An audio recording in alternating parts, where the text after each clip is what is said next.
What's going on, guys? My name is Paulana, freelance journalist, interview of the stars.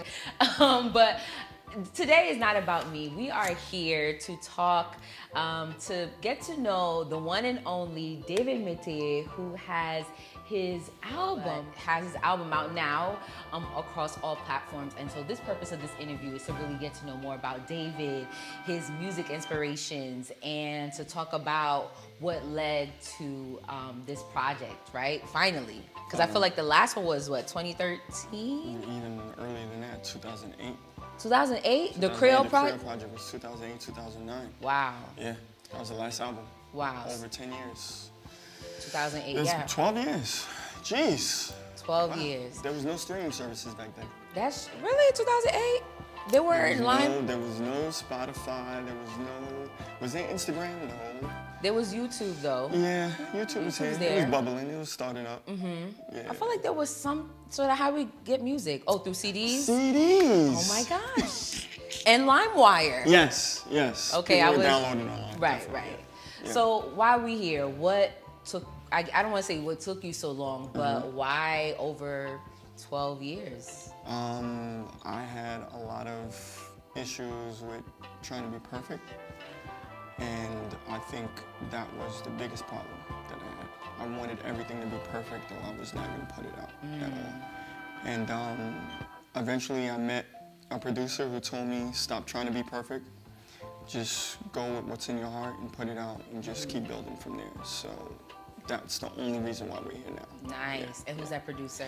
Sam Trax Okay. is his name, yeah. And I feel like I've heard his name a couple of times since He's I've known. been here. I mean, some people know him. Yeah.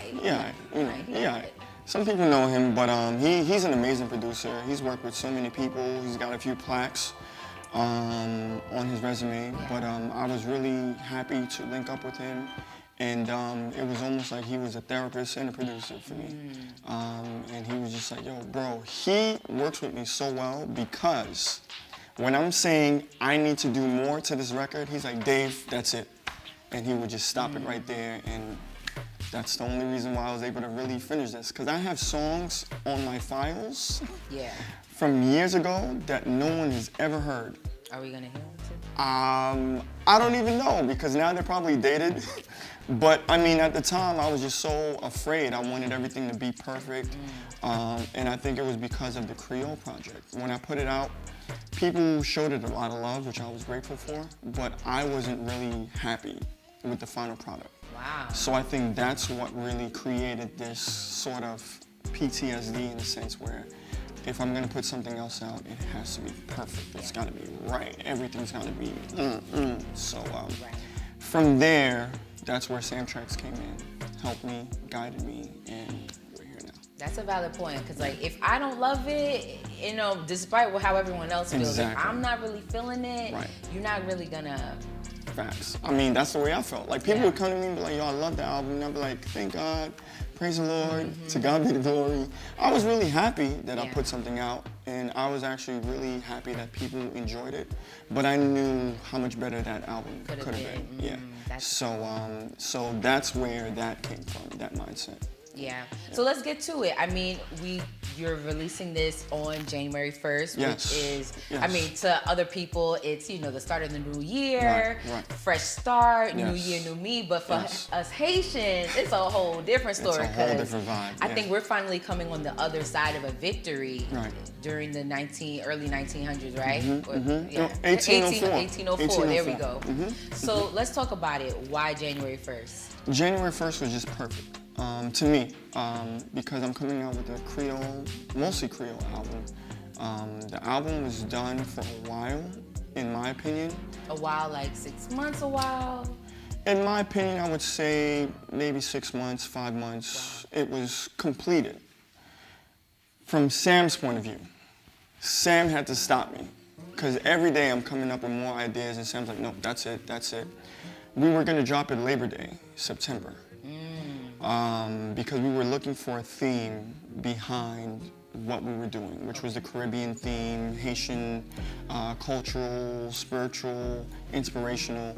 And we initially thought Labor Day would have been perfect. And something happened with some of the records, and it was almost like a sign, like, we can't do this. When's the next time that we can do this? Sam said, Dave, if you can't do anything before October, you're gonna have to wait until next year. Wow. So I just sat there, I thought about it, and I realized January 1st is Haitian Independence Day and the New Year. And most music that comes out now, most of the music that comes out now, Friday is the day that they usually drop on. So it was like January 1st, Haitian Independence Day. It's on a Friday. Thank you, God. Okay. It was like everything was aligning. And I hit up Sam. Sam was like, yo, perfect. So what's the name of the project? The name of the album is Kembela, Kembela. which is Hold On in Creole. And I think it means so many things to me. From the musical aspect of being able to not give up, even though it's been so many years since I put out new music. I just thought that it was just appropriate for this vibe, this feel of this album. I think Hold On was just the perfect thing. 2020 being what it was, Hold On, being motivational, inspirational. So I think that's why I went with that theme. That's good. Yeah. So so in this theme, I feel like, well, in this album of yours, there's so many themes that are reoccurring themes that happen. You know, you have the voiceover with Louis Farrakhan. You have your son, who's kind of sets the tone a little bit for the album. Then you have your daughter. You're asking her, what is, hold on. Right. You know, how do you say it in Creole? How do you say it in Creole, right? Yeah. So tell me a little bit about how it comes together. For Haitians, it's not just New Year celebration, it's Independence Day. The first successful black slave rebellion is a source of pride. So we just want to keep that tradition going where from generation to generation, the history can get diluted. We can become more Americanized. We know those Haitian Americans that's, I don't speak no Creole. So we just want to make sure that they're proud of their language, their culture, where we came from. So I wanted to include my kids for that reason. That's why I included the Louis Farrakhan piece, to remind people that other people know how strong and how vigilant we are. So I just wanted to remind them through the album with those little pieces. That's a good reminder, because I think that I feel like when it's other people appreciating our culture, then it's like, oh yeah, but why is it when it's us appreciating, it's not as we've been popping. Exactly. We've always been on top, but Right. why is it when it's other people, now it's something hot? Man, that's the thing too. And I'm really happy about going through the process of being a little older than most of the people watching this right now. So I've experienced it wasn't cool to be Haitian in Brooklyn, getting jumped. Okay. And then Wyclef coming out and being proud, and now Labor Day, we hold it down. Yep. Everywhere else, you'll see rappers with the Haitian flags and they're not even Haitian. Right. So I think it's something that's dope to see the process of us going from being laughed at to now being trendsetters. So I love it. Say that. Yeah. To trendsetters. Yeah. Have your kids heard the project yet? Yes, they have. What's their favorite song? My son's favorite song, from what I remember, might be Kembela. Okay. My daughter's, I don't think she told me if she had a favorite one. She didn't like her voice on the record. Really? I think she wanted to do it again, and I was like, nah, we're not gonna do it again. But I think they really enjoyed the vibes because they didn't understand everything, and I had to literally write everything down for them so they can read it and understand it. But I think my son's is Kembela for sure. That's good. Yeah. I wanted to ask you that, why was there a reason that you spoke more Creole than English on this project? Was there a reason behind that? Yeah, it was intentional. I was really speaking to my people. This was really for the Zoes. It was for the Haitians. I wanted to make sure that they understood that we can create a vibe that's modern, but we still have our language in it. Yeah. I lived in Dykeman for a little bit, and everywhere I went, you would hear Spanish music, but it sounds like Drake or Rick Ross, but it was in Spanish. Right. Look at Bad Bunny, all these folks that are being accepted culturally.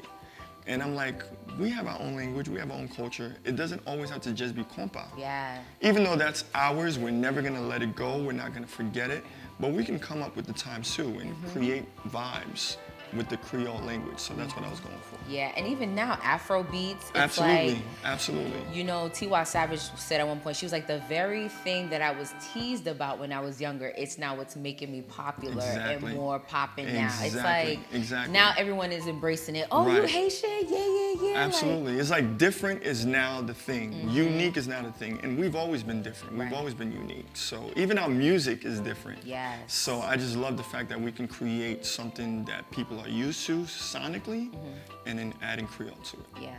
I appreciate one of the songs where you were talking about like, don't judge me about my hair, about my piercing. That was to my mother.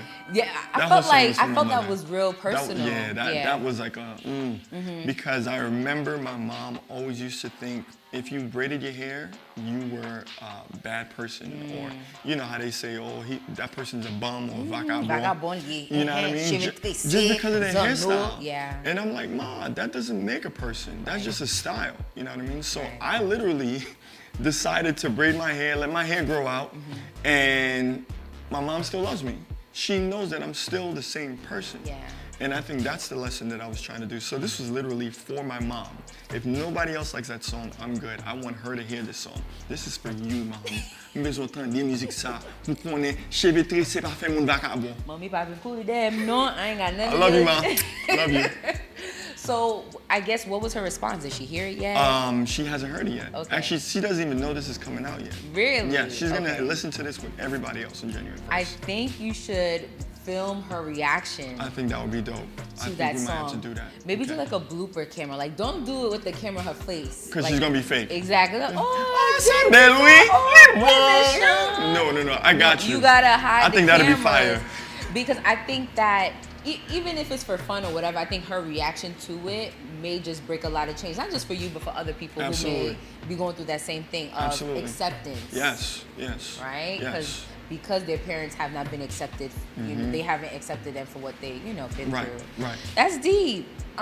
So speaking of your mom, you touched on your testimony. Well, I would say both of your testimonies in BSL. Yeah. I wouldn't say I was surprised, but I was, I'm kind of curious as to why you put your testimony, and talk a little bit about it for those who don't know. Sure. I put this part of my life in there because I think it resonates with certain people. My mother was a rape victim. She was actually raped by her own cousin. Wow. When she was very young. She got pregnant, and the family was okay with her having an abortion, and she just decided not to. But the thing was, she always reminded me of this when I was younger, that this was a reality. So I thought, as I grew up, I would meet people who would tell me that they've either experienced an abortion, contemplated an abortion. So I looked at it from two sides of the coin. If you had one, it doesn't make you a bad person. I feel like, God loves anybody, and there's always grace for those people. And if it's something that you contemplated and you didn't do, it could be a blessing as well. Like, look at me, I should not be here. Yeah. I'm reminded of it all the time.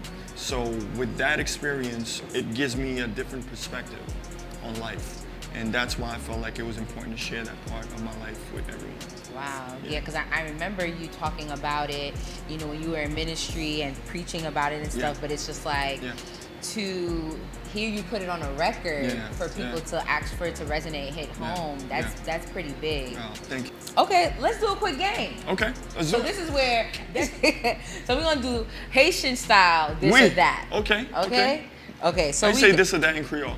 Ça ou bien ça. Oh, ça ou bien ça. Ça ou bien ça. Okay. Now do ça ou bien ça. Ça ou bien ça. Ça ou bien ça. Okay. And bien, so bouillon or chaka? Bouillon. Bouillon? Bouillon. You don't like chaka? No. Really? What about you? The beans and all that. I talk about gaz de cool. Oh, wow. No, okay. bouillon. I'm a little hurt. I mean, I want my dumplings, my potatoes, my beef. Bouillon. You like zofime? You like turkey? Yes, turkey oui. Oh my God. Because I eat the bones. I suck on the.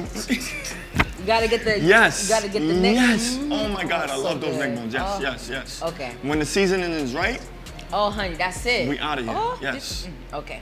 So we got Haitian patties or pâté cordé. There's a difference. Yes, There I is do. a difference, y'all. Yes. Dang, that's a tough one. I'm gonna go with Haitian patty. Haitian patties? I'm gonna go with Haitian Okay, patty. okay. Yeah. Haitian patty. Du jonjon or du collé? Du collé à pois. Du collé à pois. Pois rouge. Pois Pois rouge. rouge, oui. Or du jonjon? Du collé à pois rouge. Du jonjon is delicious. It is. But you can only have it. It's almost like if you're a social drinker, only certain times. Certain time. Okay. If you have it all the time, then it's not as special anymore. You right. Okay. So I'm gonna go with du collé à pois rouge on a regular basis. Okay. Du jonjon socially. Social on special occasions. Yes. What we eating with it though? I would do griot with du jonjon. Griot. Yeah. But do you like the fat? Come on. Eh. The fat. Yo. There is glory in the fat. There's an onction. Onction na graisse là. Onction, oui? No. Nah, seriously, yo, I love me some griot, du jonjon. I could do it that way. Yeah. It's yeah. so good. Yeah. Okay. What we doing? We doing maille moulin avec légumes or sauce pois. No, maille moulin with légumes or sauce pois. That's one dish. You Or already won me. I'm already there. I'm leaning. Or zéfri Damn. avec banane. Oh my gosh. That's the Haitian breakfast right there. This is tough. Maille moulin with légumes or sauce pois. Oh my gosh. I'm gonna go with maille moulin légumes sauce pois.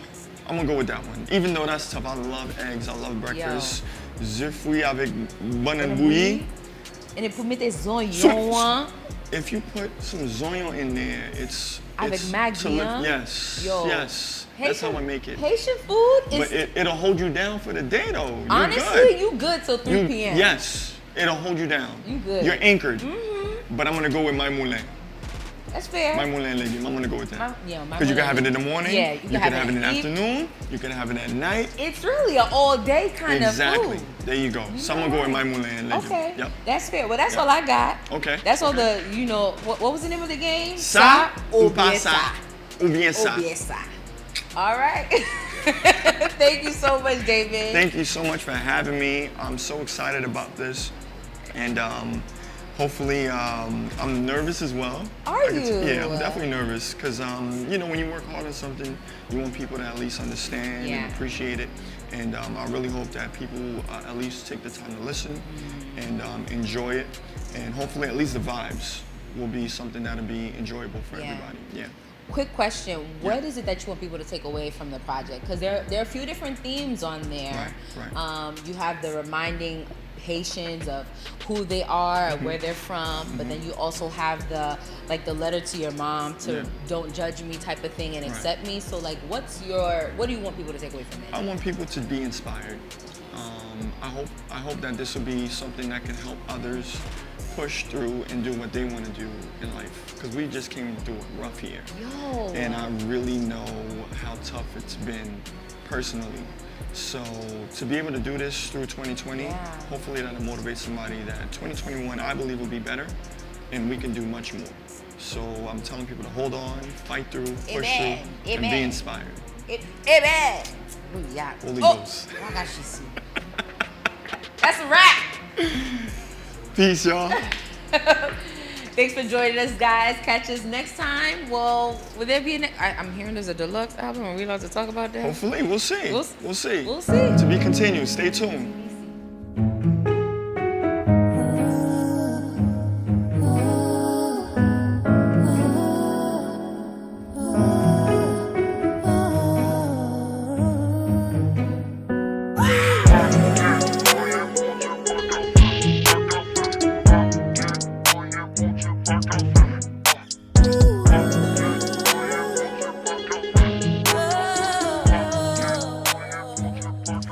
La gueule, la mer, mon Dieu.